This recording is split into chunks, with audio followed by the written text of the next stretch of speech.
आकाशराव, अहो काय काय आलं? तुम्हाला काय झालं? कसला विचार करताय? मला टेन्शन आलंय थोडं. नाही म्हणजे असं स्वतःचाच इंटरव्ह्यू नाही म्हणजे मी खूप मीटिंग्स घेतल्या, कॉन्फरन्सेस केल्या, खूप कामं सगळी केली, पण असं स्वतःचाच इंटरव्ह्यू पहिल्यांदा ना असं कॅमेरासमोर ते सेलिब्रिटीसारखं बसून मला असं भीती वाटते. अहो त्यात घाबरायचं काय?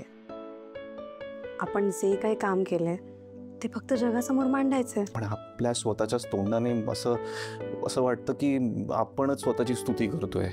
पण मला सांगा, आजपर्यंत तुम्ही जी मेहनत घेतली आहे ती सांगितल्याशिवाय त्यांना कशी कळणार आहे? म्हणजे कसं बोलायचं, काय बोलायचं मला हेच कळत नाहीये.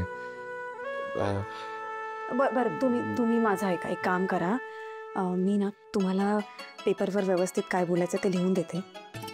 जेव्हा केव्हा तुम्ही कुठेही अडाल ना, लगेच पेपर काढा आणि वाचून दाखवा. हे बेस्ट आहे. मी वाचू शकेन ना तिथे? नाही म्हणजे असं काय करताय तुम्ही? हे बघा, तुम्ही एक काम करा, तुम्ही डोळे बंद करा बघा, प्लीज करा ना. आता मी जे काही सांगेन ते शांतपणे आठवा. तुम्ही हे काम हातात घेतलं तेव्हा कुठून सुरुवात केली, किती संकटांना तोंड दिलं, किती कष्ट घेतले, बस हेच सगळं तर सांगायचं. तुम्ही आतापर्यंत जे काही कामातून सांगितलंय ते आता फक्त शब्दातून सांगायचंय, बस एवढंच. चालेल. तरी पण तुम्ही चिठ्ठी द्याच. Okay, thank you. तुम्ही सा, मी तुमच्यासाठी चिठ्ठी लिहून देते. तुम्ही म्हणाल तसं.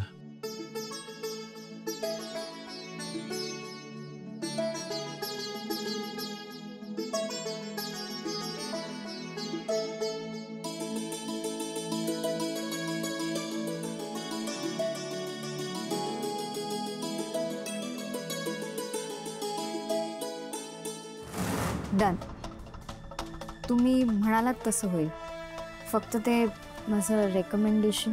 डोंट वरी. विशाखा भालेकरने एकदा शब्द दिला ना की ती तो नेहमीच पाळते. तुझं रेकमेंडेशन मी करेन. Thank you ma'am.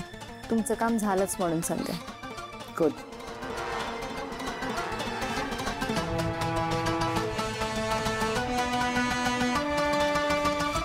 मम्मा, नीट समजलंय ना तिला? व्यवस्थित कळलंय तिला काय करायचंय ते. आणि आता आपण काय करायचं माहिती? आपण तिथे जाऊन शांत बसायचं आणि लाईव्ह इंटरव्ह्यू एन्जॉय करायचं.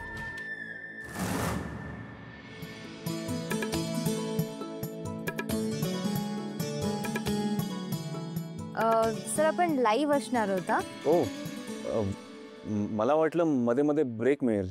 नाही सर, सॉरी. ॲक्च्युली एकदा इंटरव्ह्यू सुरू झाला ना की लोकांचे कमेंट्स पण चालू होतात आणि लोक जगभरातून कुठूनही जॉईन होतील. बापरे. अरे बघ, चांगलं आहे की.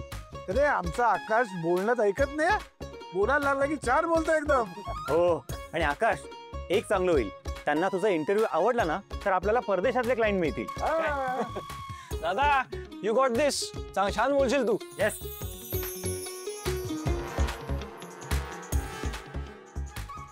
बाय द वे, इंटरव्ह्यू चालू असताना घरातले पण लोकांचे रिस्पॉन्स पाहू शकतात. हा, आमचं चॅनल ऑनच आहे, तुम्ही पाहू शकता. अरे विसरू नको जरा बघ ते करू. अरे हो, हे आपण पण बघूया त्याचं कसं कौतुक होतंय ते.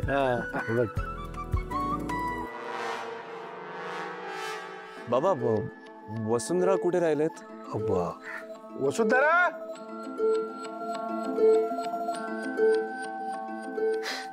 हे घ्या.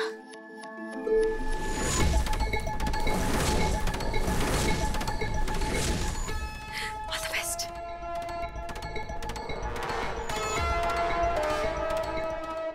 मिसेस ठाकूर, तुम्ही पण बसा ना, म्हणजे मला तुम्हाला पण एकत्र प्रश्न विचारता येतील.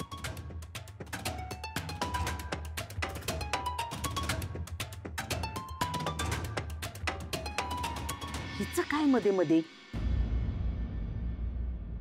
त्याची बायको आहे ती. तर माझी मुलाखत असती तर तू पण बसलीच असतीस की बाजूला. Rolling camera. नमस्कार मंडळी. या कार्यक्रमात आम्ही बिझनेसमधल्या काही अत्यंत इन्फ्लुएन्शियल मराठी माणसांना तुमच्या समोर आणतो. तर आज आपल्या बरोबर आहेत संस्कृती इव्हेंट या कंपनीचे फाउंडर मिस्टर आकाश ठाकूर आणि त्यांच्या पत्नी Mrs Vasundhara Thakur. Welcome to the show sir. धन्यवाद. मला तुम्हाला सगळ्यात आधी हे विचारायचं आहे की तुम्ही या क्षेत्रात यायचं कसं ठरवलं? वेल, असं म्हणता येईल की मी लहानपणापासून याच वातावरणात वाढलोय. ॲक्च्युली हा व्यवसाय माझ्या बाबांनी सुरू केला आणि मग त्यांच्याकडून हा वारसा आम्हाला मिळाला आणि मग तो पुढे असून समृद्ध करण्याची जबाबदारी मी आणि माझ्या 2 भावांनीच म्हणजे भास्कर दादा आणि अखिल आम्ही घेतली.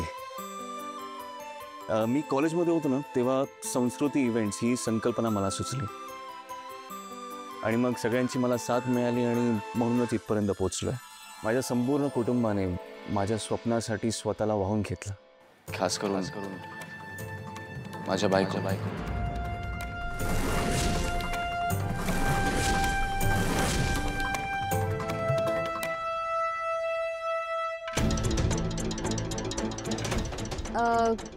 कोणत्या बायकोने?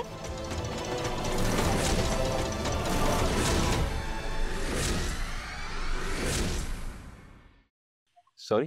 आय मीन हे तुमचं दुसरं लग्न आहे आणि आत्ता तुम्ही तुमच्या पहिल्या बायकोबद्दल बोलत होतात, राईट?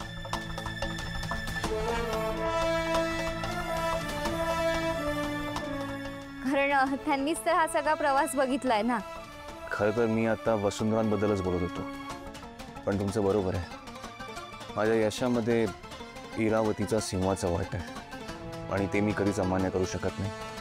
तुमचा खरंच खूप मोठेपण आहे सर.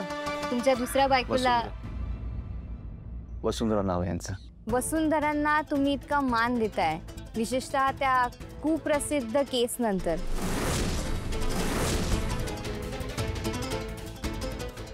त्यांना तुमच्यावर हल्ला करण्याच्या आरोपाखाली अटक झाली होती.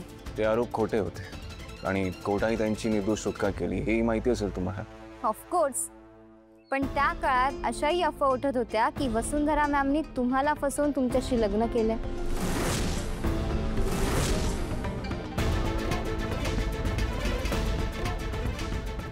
तुम्हीच अफवा म्हणत ना, त्या अफवाच होत्या आणि कुठल्या गोष्टींवरती विश्वास ठेवायचा हे ज्यांनी त्यांनी ठरवावं. मला वसुंधरा मॅमला एक प्रश्न विचारायचा आहे. बोला. तुमचं पण हे दुसरं लग्न आहे, राईट? आणि तुम्हाला एक 10 वर्षांचा मुलगा सुद्धा आहे. नाही, मला 3 मुलं आहेत.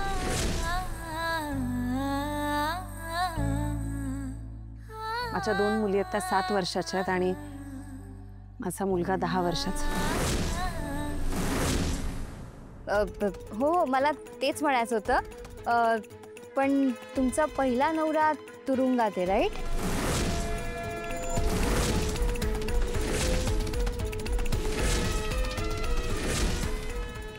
हो, माझा छळ केल्याबद्दल तुरुंगामध्ये शिक्षा भोगतोय तो.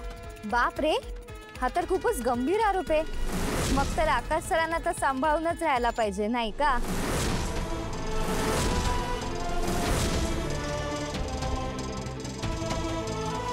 मॅम, तुमचा रोख नक्की कुठे आहे मला कळत नाही, पण आकाशरावांमध्ये आणि माझ्या पहिल्या नवऱ्यामध्ये जमीन आसमानाचा फरक आहे. आकाशराव माझा खूप आदर करतात, माणसांना माणसांसारखं वागवतात आणि असा नवरा मिळाल्याबद्दल मी देवाचे आभार मानते. एवढा सक्सेसफुल नवरा मिळाल्यावर कोणी देवाचे आभारच मानेल ना.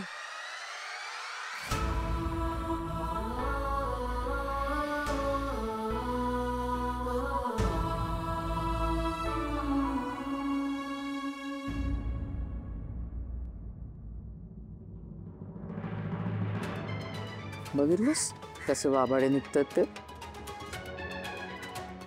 मला 1 कानाखाली मारली ना, आता 100 कानाखाली खाल्ल्याचा फील येत असेल.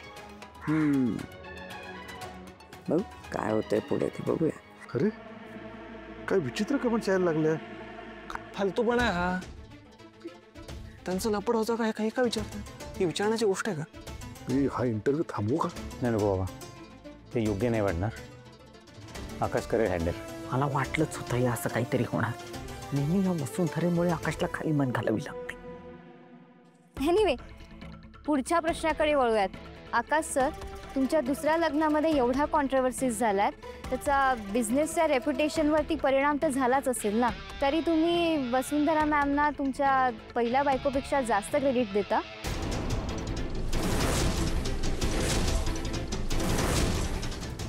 अगदी छान प्रश्न आहे हा. करेक्ट आहे. खरं क्रेडिट इरावतीलाच द्यायला पाहिजे. वसुंधरा काय आत्ताच आली. अहो 1 वर्ष. Sorry madam, sorry. पण हा ना लाईव्ह शो आहे, असं मध्ये नाही बोलता येणार तुम्हाला. नाही पण मी खूप थांब ना, सांगितलं ना बोलता नाही येणार म्हणून. शांत राहा. मला असं वाटतं मी इथून उठलेलंच बरं.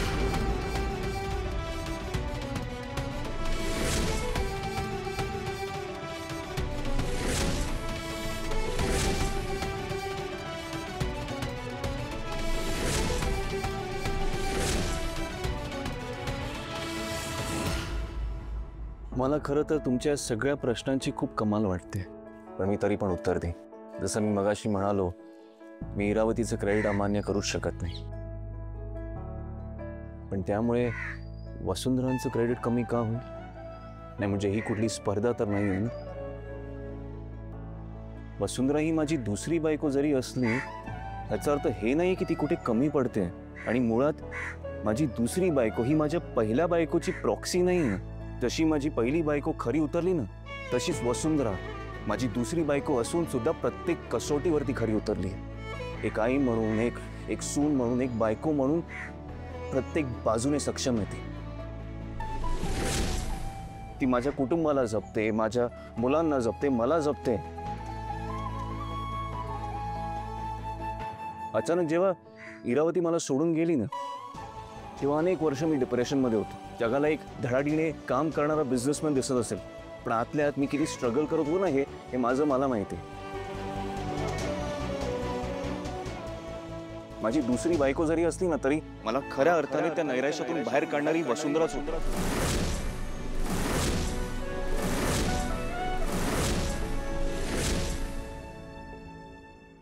इनफॅक्ट आज जर मी जिवंत आहे, काम करतोय, हे अवॉर्ड रिसीव्ह करतोय, ह्याचं कारण पण वसुंधराच आहेत.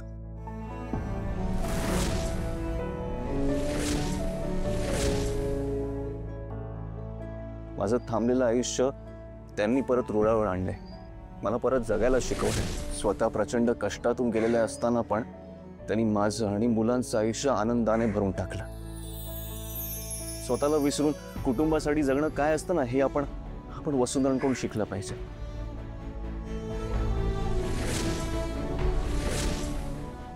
देवाचे आभार तर मी मानतो की मला ह्यांच्यासारखी एक सुंदर जोडीदार आणि माझ्या मुलांना एक प्रेमळ आई मिळाली.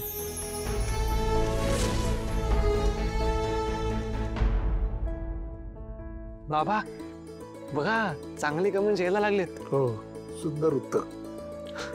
गॉड ब्लेस दिस कपल. काय छान बोललास बाळा.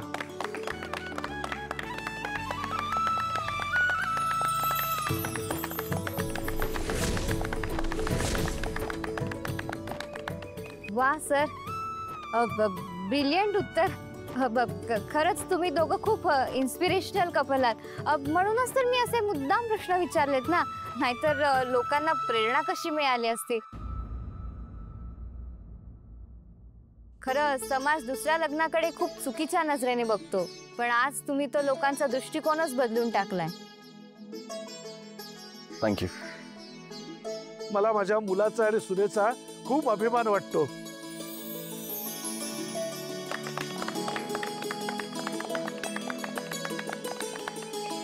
बाबा अजून कमेंट्स येत आहेत. त्यांचं असं म्हणणं आहे की त्यांना आकाश आणि वसुंधराबद्दल आणखी जाणून घ्यायला आवडेल.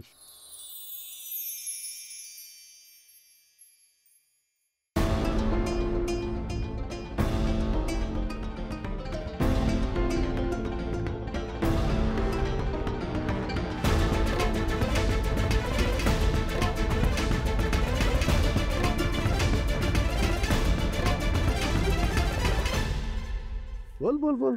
अरे इतकं बोललो की मी तरी पण अजून काहीतरी बोला ना सर. ओके.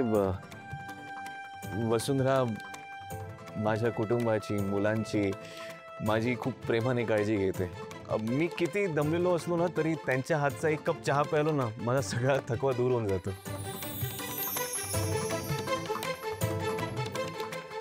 मी इरावतीला खूप चांगलं ओळखतो. ती सुद्धा अशीच होती, प्रेमळ, सगळ्यांवर माया करणारी. ती जर कुठून बघत असेल ना तर वसुंधरांना तिच्या कुटुंबावर एवढं प्रेम करताना बघून मनोमन सुखावली असेल ती.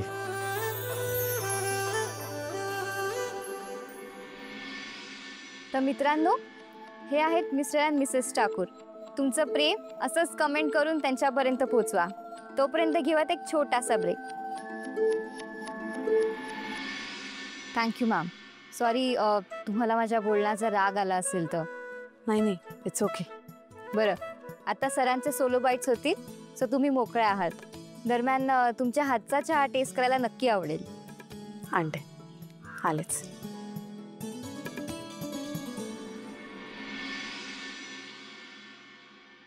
क्या बात आहे दादा, कमाल केलीस तू तर. आकाश खूप छान बोललास, एकदम भरून आलं रे. अवनी असती ना तर तिने तुझी दृष्ट काढली असती. Thank you thank you.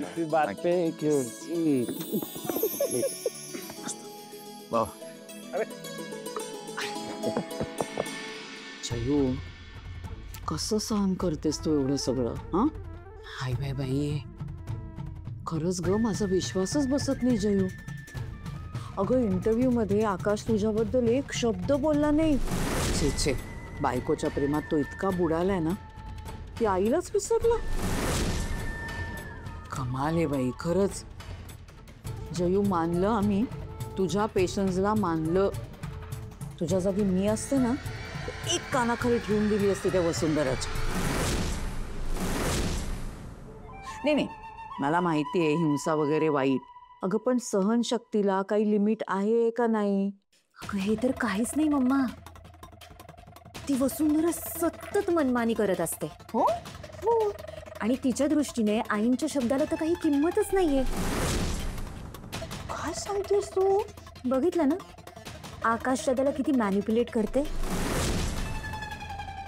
तुला माहितीये तनया, अगं जयूनी कष्ट करून मुलांना वाढवलंय माहितीये. आणि वसू सगळं ओरबाडून देते. तू वेळीच काही केलं नाहीस ना जयू, तर ही वसुंधरा आकाशच्या आयुष्यातनं तुझं नामोनिशाण पुसून टाकेल. खरं तेच सांगते मी. बघतेस ना कसा वाग.